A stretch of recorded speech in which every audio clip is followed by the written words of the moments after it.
Hello, BookTube. I have a couple of announcements I want to make in a little video here. It has to be little, and it has to be one of only a few videos today because I've been hit with a sort of ninja deadline, something I didn't see coming that I have to attend to, and it's to help a friend, so there is no leeway, and it is tomorrow. The deadline is tomorrow. End of business tomorrow, but that typically means start a business. So it's not anything that I can ignore. I don't want to let a friend down, so I can't bombard you with videos today. I can't, for instance, I can't justify spending 3.5 hours doing answer videos to our 10K Q&A. That's going to have to wait. Well, I hope it won't have to wait long, but I enjoyed the idea of maybe doing one 30-minute video a day until it's done. But I know that if I do that, I'll be doing answer videos forever. Because by the time I get to the end of one batch, we'll be doing another. So I think I want to do them all at once, and that requires just sitting down with a huge amount of time, a big block of time. You are very much worth that block of time, but deadlines take precedence. So that's going to have to wait. I have a whole bunch of other things that I want to do that are going to have to wait. But we have some big BookTube events that are coming up. Right? March is absolutely suffused with great big BookTube events. There's Middle Grade March, there's March of the Moderns, there's March of the Mammoths, and there's March Mystery Madness, a month-long event celebrating murder mysteries, where I am one of the hosts, and I'm trying like crazy to be more involved with my co-hosts. They must hate the fact that they've invited me to join, because there's a Discord, and I'm terrible at it. There's live events, and I'm terrible at them. but in addition to talking about murder mysteries all month long, which I'm hoping to do, I also have a special treat for you. I have read-alongs. They're quick read-alongs. They're 1 day each, but nevertheless, I haven't done them in quite some time. And in celebration of the genre, I dug up a heretofore dead booktuber, David Murphy, who used to make booktube channels and then got all entangled in, what's it called again? Real life? and it wants to come back to booktube, and it will be joining me in the month of March for a series of read-alongs, where we will do one book a week and then discuss it at the end of the week. He'll make a video, I'll make a video, maybe we can make record a couple of videos together. That would be great. Those of you who are not familiar with David Murphy, he's been gone for a while, so there are a lot of you who have joined BookTube since he disappeared, and a lot of you are new to this channel. He had a fun BookTube channel. His own specialty is economics and the history of economics, and he knows it really well. Would be the kind way to put it. His return to BookTube will almost certainly mean a return to long, extremely detailed discussions of Schumpeter. That is a cross we must all bear. And David and I have decided that we're going to read 4 murder mysteries in the month of March. 4 canonical murder mysteries that are short, they're easy to do.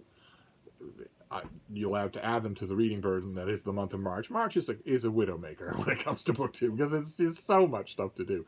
It's all fun, though. So if you're murder mystery inclined and you feel like it, these are 4 canonical murder mysteries. We are going to read The Hound of the Baskervilles by Arthur Conan Doyle. We're going to read The Body in the Library by Agatha Christie. We're going to read The Daughter of Time by Josephine Tey, and we're going to read Gaudy Night by Dorothy Sayers. And we're going to do them in that order, and we'll be reading them for the week, and then on the weekend, or Sunday, or whatever, we will discuss. He'll make a video, and so will I. And one of the fun things here is that I'm pretty sure that David hasn't read a lot of these. This will be, so like the read-alongs that we have done in the past, it will be his first time reading a lot of these things. I can't remember exactly. I think he might have read The Hound of the Baskervilles. I don't think he's read any of the others. So that's going to be fun, because I have read all of these things many times. So you'll get sort of 2 different vantage points. It'll also be fun, and also, I admit, a little challenging for me. David is 10 times smarter than I am. The only advantage that I or any of the rest of the OGBG have over him is that he's mulingly young. I don't even think he can grow facial hair. Otherwise, the game would be over. So it's going to be fun to see what he makes of these things the first time. So those of you who are inclined to join,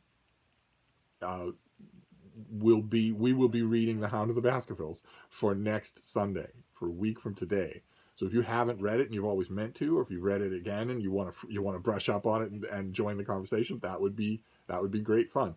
This month-long read-along